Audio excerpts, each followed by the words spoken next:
Yes, turacyari kumwe namwe rero muri wa mwanya mwiza twafasheho tuzajya twiga inyigisho zidufasha kurushaho kumenya kuramya Imana, cyane cyane hano twageneye uyu mwanya abantu baramya Imana mu buryo bwo kuririmba.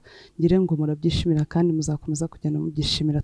Tugiye mu kindi gice aho dushaka kuganira ku muntu noneho ubikora, uwo twita umuririmbyi. Turashaka kuvuga umuramyi, tugiye kuvuga kuramya kukuri ni gute, yabigenza gute, abyitwaramo gute, ni ryari barimo kuramya, nka bimwe twahoze tuvuga ko bizana icyubahiro cy'Imana mu iteraniro ry'abantu. Ngira ngo ntabatindiye n'ubundi turi kumwe na James Huduma, turakomeza tuganira kuri iryo jambo. Ni karibu. Murakoze cyane. Imana ishimwe kandi kuguye umwanya. Yego. Imana yongeye kuduha kugira ngo dukomereze aho twari tugeze. Yego. Twari tugeze mu kuvuga kuramya nko kuzana presence y'Imana, ariko ndibuka twari tugeze ahavuga ngo ni ukuzana nitwe duha Imana uburenganzira kugira ngo ibe muri twe, ize iyo presence y'Imana. Ubwo burenganzira rero buva kuri wa muntu uramya. Yego. Buva kuri wa muntu uramya. Muri cya cyanditswe twahoze tuvuga abaramyi Azafu, Hemani na Yedutuni bajya kuramya hari cyabanje. Yego. Bibiliya iravuga ngo babanje kwiyeza. Niko birivuga ngo babanje kwiyeza. Iki ni ikintu cya mbere umuramyi agomba gukora mbere yuko aramya. Cyitwa kwiyeza. Yego. Kuko abaririmbyi bariyejeje. Reka dusome icyanditswe. Yego. Kiri muri Matayo ibice 5 umurongo wa 16.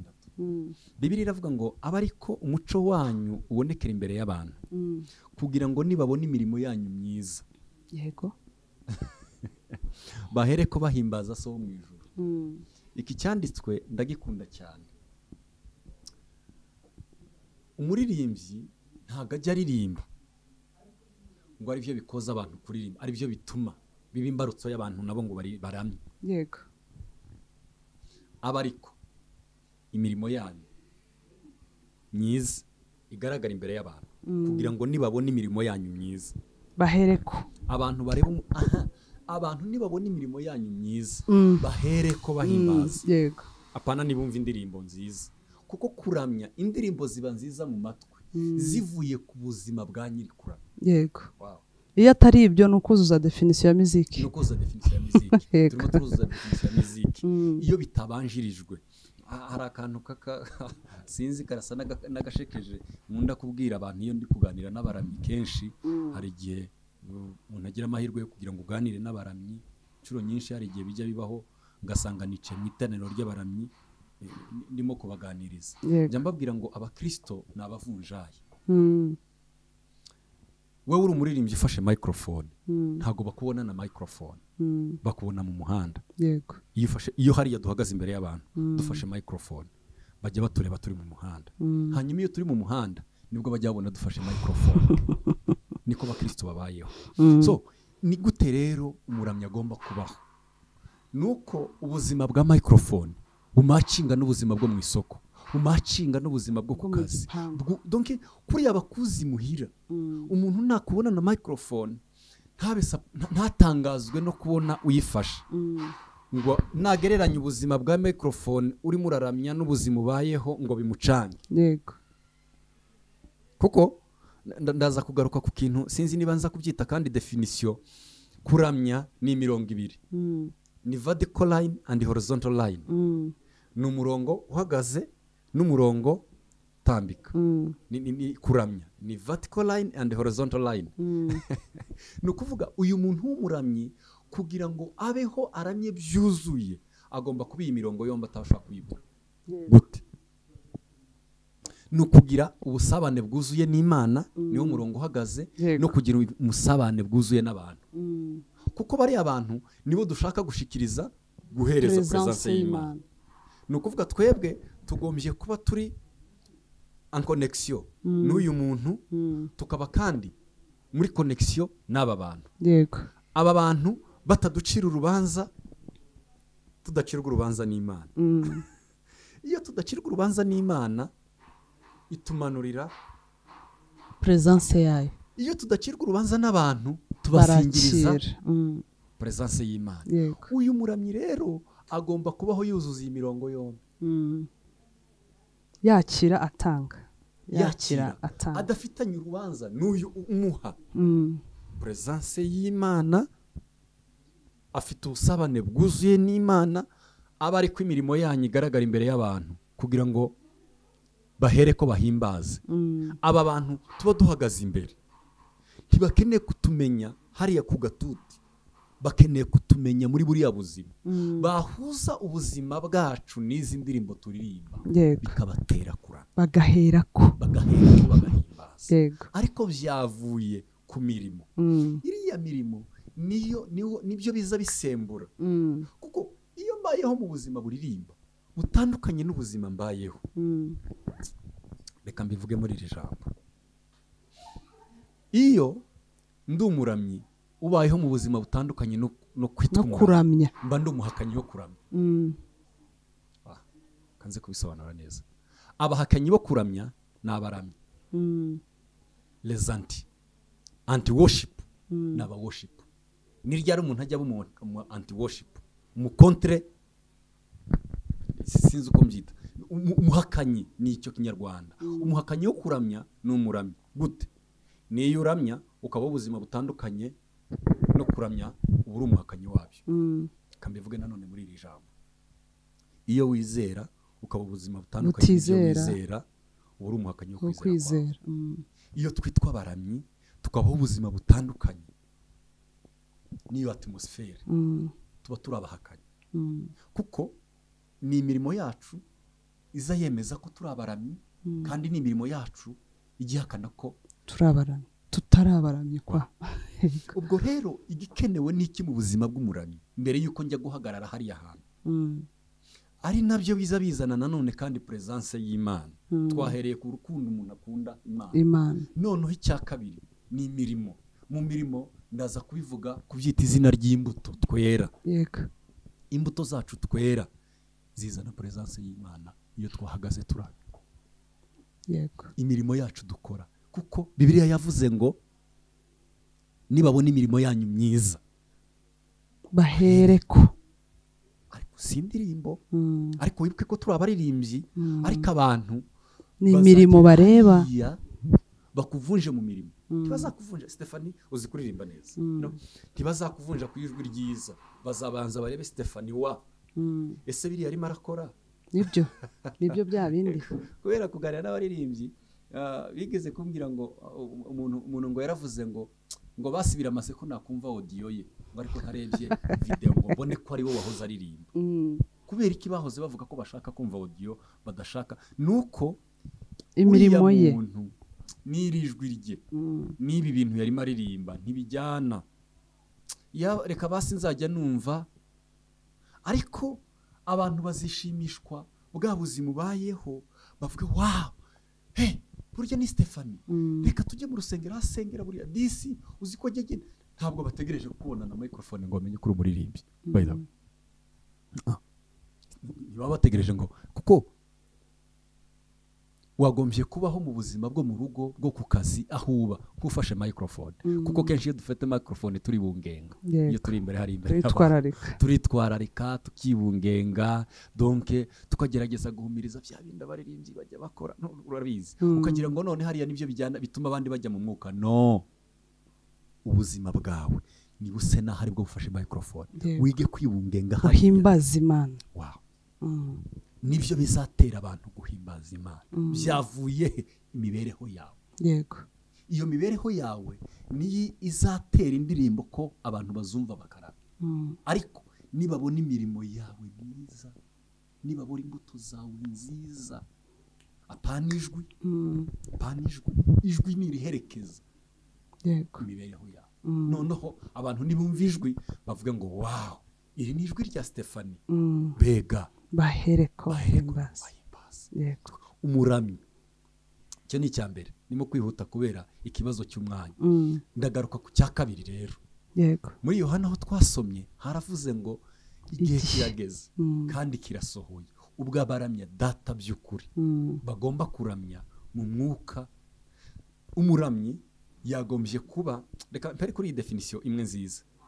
mu gifaransa baravuga ngo c'est l'attitude qui détermine l'attitude.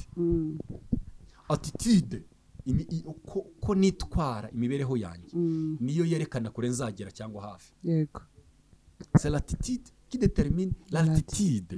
Kuri umuntu azagera kuramya kwacu kwagera kure bitewe na attitude inyifato yacu. Kuramya kuzura iyo umuramyi afite umwuka wicara. Kwa kubaho twavugaga iyo kuri muri we. Bibiliya yavuze ngo Imana ni umwuka n'abayiramya bagomba kuyiramya muri wa mwuka. Ahangaha ukiri ahanguce mu ijambo gatoya kuri iri jambo kuvuga Imana igihe kirageze kandi kirasohoye. Ubwo abandamya reka tuvuge gutyo abandamya kandi by'ukuri babikorera ahantu habiri. N'ahantu habiri ni ukuvuga ngo si Yerusalemu si kuri wa musozi ni ukuvuga ngo ni aho hantu habiri nizo location ebyiri ni mu mwuka ni mu kuri kandi umwuka n'ukuri biba mu muntu nguko rero biba byuzuye rero hanyuma bigasingiriza ijambo rivuga ngo Imana ni umwuka nabo babikora bagomba kubikora mu mwuka. Umuramyi rero hari inyigisho nigeze ntegura yitwa narimo nyitegura nanone abaririmbyi sinzi niba hazagira tukaza kuyiga ivuga ngo iracyabitse zayizingura. Talent and experience is never enough. Impano n'ubuzobere ntibihagije kumuramya. Inyigisho nigeze ntegura iri somewhere kuko hari igihe tujya twitwaza ngo Stephanie kandi hari igihe tubikoresha ubuzobere mu by'ukuri. Watangiye kuririmba ryari? Maze imyaka ingana? Ntabwo bizi. Ntubizi ko ari impano yawe iyo uririmba ntubyishimira. Ndabizi ko ari. Hari igihe rero twitwaza ngo bimazemo igihe. Niye stage se nahagararaho nkayoberwa uko nitwara. Ufite ubuzobere, ufite experience. Ibyo bikagutwara. Impano yanjye ukirangagiza ikintu gikomeye. Kuramya si experience, kuramya si impano. Imana igitanga kuramya reka kuramya kuba expire, kuramya kuba expired, kuramya niki mu Kinyarwanda kurashira. Imana bayiteguye kuramya gusa n'umunsi gusa n'ubwiza ifite ako kanya. Iyo twebwe twitwaza experience y'ibyo twakoze ubushize tuba dushaka kuzana glory y'Imana yashaje kandi iyo yarakoze uyu munsi. Iyo turamya Imana iba yiteguye. Niyo mpamvu iyo abamarayika barimo barakubita hasi amakamba yabo bakaramya bakavuga ngo urera, iyo bunamutse ntibajya bavuga ngo tumaze kuramya, bayiramya bisa n'ubwiza bayibonanya ku kanya bakongera bakabona irera. Noneho bakubita hasi bagasanga ifite ubundi bwiza butandukanye n'ubwo ifite bunamye basiga ifite ubwiza bajya kunamuka basanga ifite ubundi bwiza. Ntabwo ari experience. Yes. Iyo dukoresha twebwe experience rero tuba turimo turazana ubwiza bw'Imana bwabaye expire kandi Imana sina wenda umuntu ntiyanatinya kuvuga ko iyo ukoresha experience nta bwiza bw'Imana buza. Nicyo nenda kuvuga kuko Imana yo iba yenda kurekura ubwiza bw'Imana busa n'ubwo ifite ako kanya. Ibifite ibyo ugomba gukora uwo mwanya kuzana ubwiza bwayo bwashize bityo tuhita tuguma nta buhari. Niyo mpamvu reka mbifatanye n'iri jambo Yesu yari Imana ariko ntiyigeze akoresha experience. Yirirwaga mu bantu ku mugoroba akajya ku musozi akajya kurara asenga akavuga ngo hari imbaraga z'umunsi. Niyo mpamvu abarwayi bose yakijije atabakije hari abo yakojeje akondo hano hari abo yategetse yabikoraga bisa n'imbaraga z'umunsi. Yego. Hari umunsi yavaga ku musozi afite imbaraga zo gutegeka kira. Hari umunsi yavaga ku musozi afite imbaraga zo genda ujye gukaraba muri. Hari umunsi yavaga ku musozi. Buri munsi Yesu yakijije abantu mu buryo butandukanye busa n'imbaraga z'umunsi. Iyo turamya ntabwo turamya kuko twabizobereye tubifite ari impano. Twagombye kuramya mu mwuka usa n'uwa none. Ukajya guhagarara imbere y'abantu udafite image y'ibyo waramishije ku cyumweru. Ya kahise. Oya, we expectinga kuramya k'uwo munsi gusa n'ubwiza bw'Imana bw'uwo munsi. Wakoze iki? Icyakindi navuze. Yego. Hanyuma uvuga ngo mfite umwuka w'ikindamye. Umwuka w'ikindamye ndawufite kuko Bibiliya yavuze ngo Imana ni umwuka n'abayiramya bakwiye kuyiramya mu mwuka no mu kuri. Kuko Imana ni umwuka uko umuramyi rero yagombye kuba afite izo kalite. kabyita uko afite umwuka wicaramye. Reka mvuga icya gatatu. Yego. Umuramyi byagombye kuba biri inside more than biri outside. Reka mbivuge mu magambo meza. Kuramya biba byuzuye iyo byahereye imbere muri wowe, mbere yuko biza inyuma. Mu muntu habamo icyitwa the inner person, the inner man, umuntu w'imbere. Uriya muntu w'imbere mu bugingo. Bibiliya iravuga ngo umwuka wanjye ahamanya n'umwuka w'Imana, apana umubiri. Burya iyo twateze amaboko, njyewe w'imbere atateze amaboko, ni ukubesha abantu. Ariko ni no kwibesha. Ni no kwibesha. Ubundi kuramya nyako mbere yuko tubyina kurya tuza tubyina, ni huduma w'imbere wabanje kubyina, niwe wumva, niwe wabanje kuzura. Hanyuma amaze kuzura ashatse guturika yandukiriza njyewe w'abantu bareba. Kubaho kuzuye kuramya iyo byaduhereye imbere. Hari fenomene itabaho kuramya. Kabivuge muri aya magambo ndaza kubisubiramo. Mu kuramya nta fenomene ibaho from outside to inside. Yego. Mu kuramya habaho fenomene from inside to outside. Nta kuramya kubaho kubiva inyuma bijya imbere. Kuramya kubaho kubiva imbere bijya inyuma. Yego. Bikabina nka kwa kundi Nehemiya yavuze ngo iyo ngerageje gufunga umwuka wawe ngo ni nko gufunga gukingirana umuriro mu magufa yanjye. Umwuka w'Imana yari muri twebwe biza bimera nko gufungirana, byagombye guhera imbere muri twe. Noneho byatunanira kubikingirana bikandukiriza twebwe b'inyuma tukabona bigasesekara, bigashaka inzira, bigaturika, bigasandara inyuma. Ariko byahereye imbere muri twe, muri wowe w'imbere. Cyo ni icya gatatu ngireko. Yego. Hanyuma icya kane sinzi niba nigeze kugikomozaho. Umuramyi byagombye kuba ari ubuzima buri prive mbere yuko buba ubuzima buri public. Iyo tubikorera hari imbere y'abantu duhagaze turamye, bwagombye kuba tuje kubasangiza ubuzima dusanzwemo. Ubuzima bwanjye bw'ibanga ni umuramyi. None nje kubasangiza ubuzima bwanjye bw'ibanga ni umuramyi. Yego. Izi ndirimbo si zo nje gushakira, nje kubasangiza ubuzima bwanjye bw'ibanga. Mbayeho muri ubu buzima, mureke mubasangize. Kandi aho mbaye naho nazanye presence y'Imana. Mu cyumba cyanjye nahazanye presence y'Imana kuko ndi umuramyi. None namwe naje ngo zane presence y'Imana kuko ndi umuramyi. Yego. Ibyo ni attitude z'umuramyi. Twahereye ku cyambere, imibereho kwabayeho, imirimo akora, ingeso ze. Twahereye ku cya kabiri, turavuga ngo umuramyi yagombye kuba afite umwuka wicaramye. Kuko cya gatatu turavuga ngo umuramyi agombye kubaho atari uhakana kuramya. Tukabyemeza, ni nko kubiteraho kashe. Yego. Twemeza ko koko turi abaramyi iyo tubigaragarishije ingeso zacu. Yego. Pana amajwi. Ndatekereza ko nshobora kuza gutinda kunigana ijambo. Oya. Iki ni ikintu nkunda gutindaho cyane, ubuzima bwo kuramya. Ndakunda cyane. N'abadukurikiye ndatekereza ko tuzagenda tubigarukaho inshuro nyinshi. Umuramyi ko agomba kubaho ubuzima bwiwe. Yego. Noneho bikaza kwandukiriza ubuzima yandukiriza abandi, bikaba nk'indwara yandukira. Umuramyi yagombye kubaho ibyo akora, ubuzima bwe iyo aje mu bantu aje kwanduza ubuzima abayeho. Yego. Indwara yandukira. Akabisiga abandi. Akabisiga abandi. Niba ugeze ahantu mu materaniro uri umuramyi, hakumvikana ikintu, ufite presence y'Imana. Niba noneho ugize amahirwe bakagusingiriza microphone. Kubaho kw'Imana ku kazi.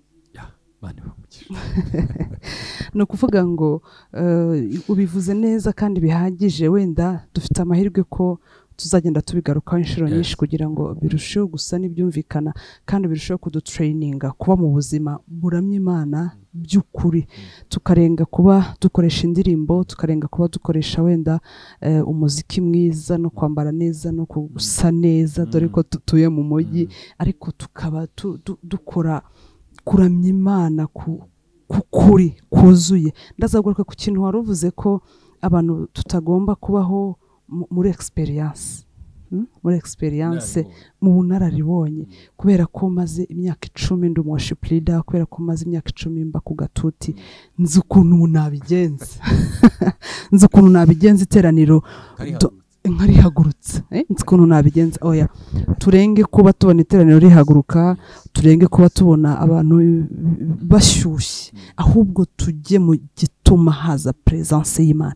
Muri kwa kutamenyera experience hazamo ikintu cyo kujya tuvuge wenda nk'aba worship leaders, abantu bakunze kuyobora iteraniro mu buryo bwo kuramya, mu buryo bw'indirimbo. Of course ni abantu bagomba kujyaho bafite expectation cyangwa bafite nabivuga gute, ikintu batekereza ko kigomba kuba, kigomba kutokea, mugani wa Swahili matokeo fulani, nidutangira hagomba kuba iki kintu. Ukaba uri umuramyi ntatinya kuvuga ngo uri prophetic, kubera kuzi neza urukundo na connection ufitanye n'Imana, ukamenya ko presence yayo hari, ukavuga ati uyu munsi ndi expectinga ko haza kuba ikintu runaka, haraza kuba gukira indwara, haraza kuba kubohoka, haraza kuba kumva.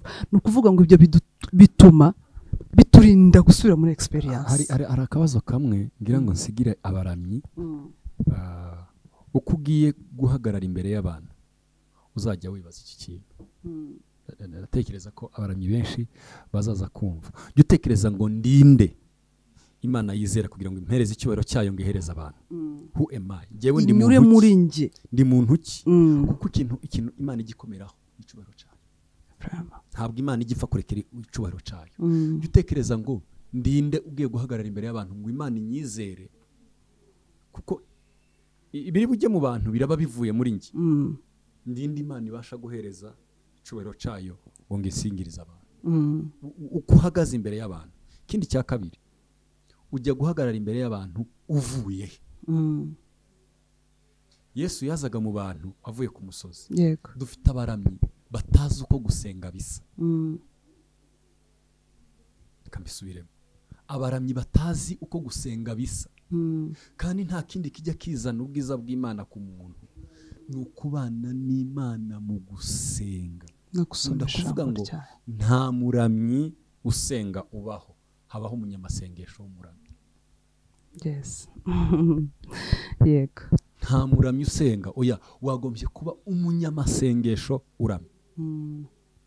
Kuko iyo twabaye abaramyi basenga bijya bisa naho ubuzima, nzabigarukaho ikindi gihe kuko umwanya warangiye, biza bisa naho twafokasinze kukuramya tukibagirwa impamvu ibidutera. Yego, ni kwa kundi ujya ubona abantu iyo turi muri preparation, turimo turategura amakonseri, dufata umwanya wo kubitinda cyane, uniform tugatinda cyane, repetition, ariko ntidutinde kugusabana n'Imana ngo twe expecting ko tugiye guhereza abantu presence y'Imana.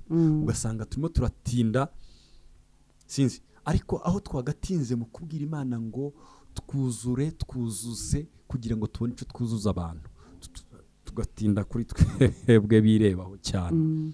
So havuga ni abaramyi wagombye kuba umunyamasengesho uramye. Yego, pana kuba umuramyi w'umunyamasengesho, kuko iyo warabaye ubikora part time, ariko uba umunyamasengesho uramye. Nibyo bizatuma uba umuramyi ukomeye. Mani gumugisha. Yes, ntago tujya dutinda cyane kubera ko ngo muri pedagogy bajyavuga ngo ni minota 45. Akejo bundi apostle Dr. Paul Gitwaza yaravuze ngo kwari kugira ngo abakoroni batwice mu mutwe kugira ngo tujye twiga utuntu duke. rero tuzajya tugenda tugaruka ntago wenda dushingiye kuri pedagogy cyane ariko turagira ngo wenda tugende dufata ibintu bike ko n'umwanya nawe wenda aba ari mutoya cyane ariko turagushimiye we muramyi we muririmbyi wadukurikiye kugira ngo turusheho kugenda dukangurana dufashanya dusubizanyamo intege twerekana inzira bityo bizatuma kuramya kuzuye ko mu mitima yacu bijye mu miryango yacu bijye mu itorero ndetse bijye no mu bihugu dutuyemo bityo kubaho kw'Imana guhore kuri present buri munsi mu buzima bwa buri munsi. Turagushimiye kuko udahwema kuri Kirangazi Young TV naho ubutaha. Bye bye. Akoze cyane.